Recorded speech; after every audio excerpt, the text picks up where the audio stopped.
No, definitely. And where, like, at what stage did you realize your kids could make something of themselves in the sport of mountain biking? Like, because it was a father first before, like, Yeah, you know, like, I mean, luckily if- we've got quite a sporting family as well. So my eldest was in soccer, football. Sorry, we call it football. Yeah. You probably. So until a extremely high level, and then we, as you probably remember, we moved out to Morzine. yeah. When they were quite young. So Tahnee was 8, the eldest was 14, Tahnee was 8, and then Kaos was 4, I think, at the time, or 5 at the time. And yeah, they'd kind of started riding before we left the UK, and then they just fell in love with it. And I think no matter what they would have done, especially sporting wise, they would have been, I'm not saying they're fucking great, but they would have been good, or they would have put the effort in to try and achieve, the best they could. And you can see that now in them. So, yeah, I was, used to race a bit of BMX when I was a kid, but that was about it. And I just enjoyed the mountains. So I wanted to get them out there as soon as we could. And it seems to have proved okay for them. And just a snowball effect, like riding, then like entering a race was natural, Yeah. and then the results come, and then like... Yeah. Well, Tahnee's Did always, Kaos was more everything ride. As in, he'd be out there doing whatever. Well, even from the beginning. Yeah, It was pretty much. He'd just want to ride.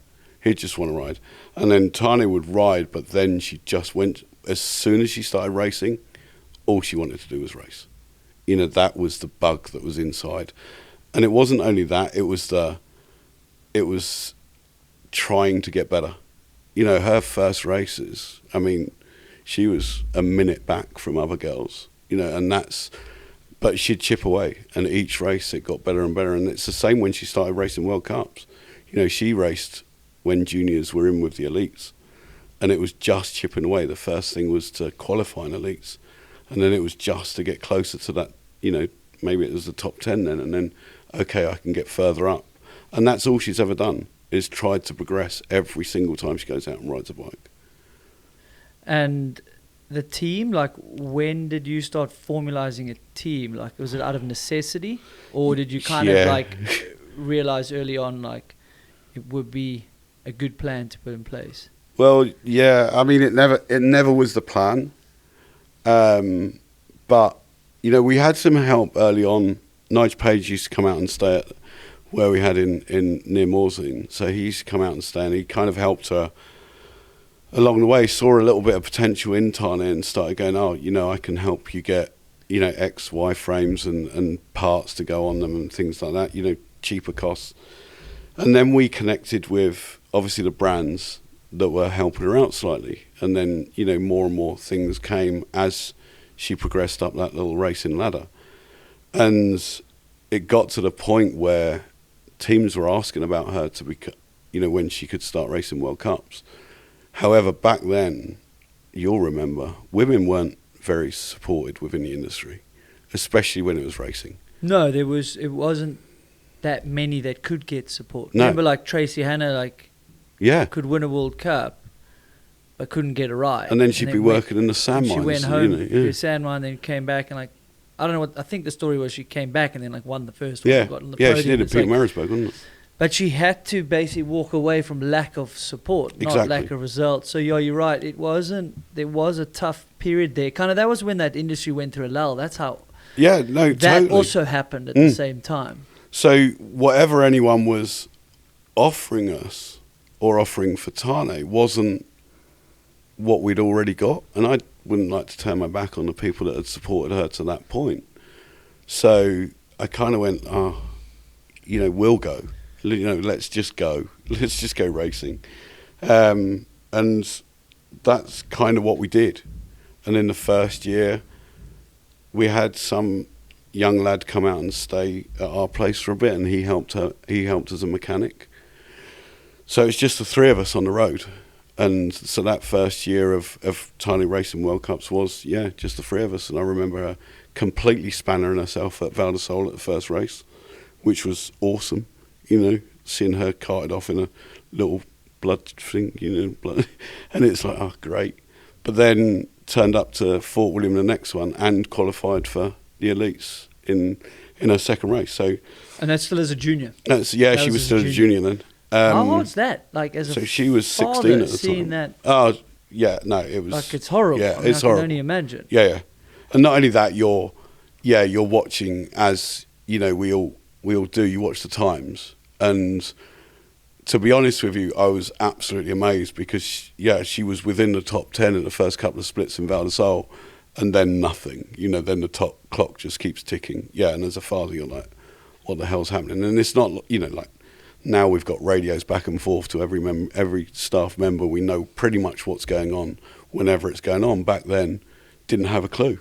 Didn't have a clue until, you know, a rider had come down and somebody had probably seen me and go, oh, Tahnee's been, you know, taken off or done whatever. So, yeah, it's quite horrific to start off with. Yeah. But you not much has changed. You're still a nervous wreck at the bottom. Yeah, but I'm a nervous wreck for them all because the thing is, you know, I know how much work and dedication goes into it all. And, you know, you are connected to them all. And, yeah, you know, there's a part of you that's just wanting them to show the world what they can do, you know, and that's what it is. And that's what you're hoping they can do.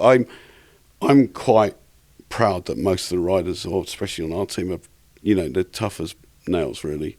And it's not the incidents that I'm worried about per se. It's more of them putting in the performance that they want to do.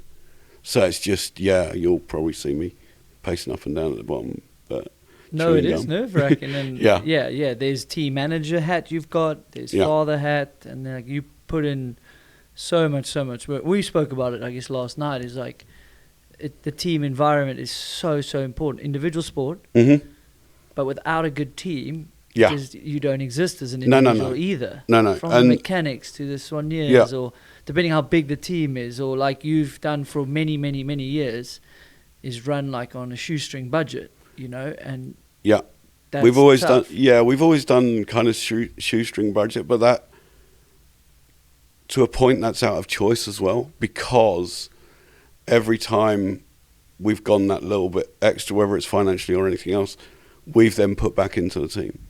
So as you said, you know, back in the day there wasn't a soigneur, back in the day there wasn't a physio, you know, back in the day there wasn't a line spotter, and all these things have progressed and grown. I say line spotter, they all get pissed off with that one. It's like, you know, coach on track. There wasn't any of all of that. And rather than, you know, every time, you know, as Tahnee's grown in her career as well and suggested what we need for the team, then we've gone to try and find it. And it's building and building from there. Yeah, and now, I mean, like I said, we were 3 people at the start, and now... Yeah, what's the team now? Going on. Well, it's about 14 now. Really? Yeah. That's inclusive of riders, obviously. Yeah, well, that's 4 riders, but you've got everything now that goes with it. You've got freaking media, and you know, and you need it all. Yeah, you know, you guys are doing that series, huh? Yeah, so we're doing the series as well.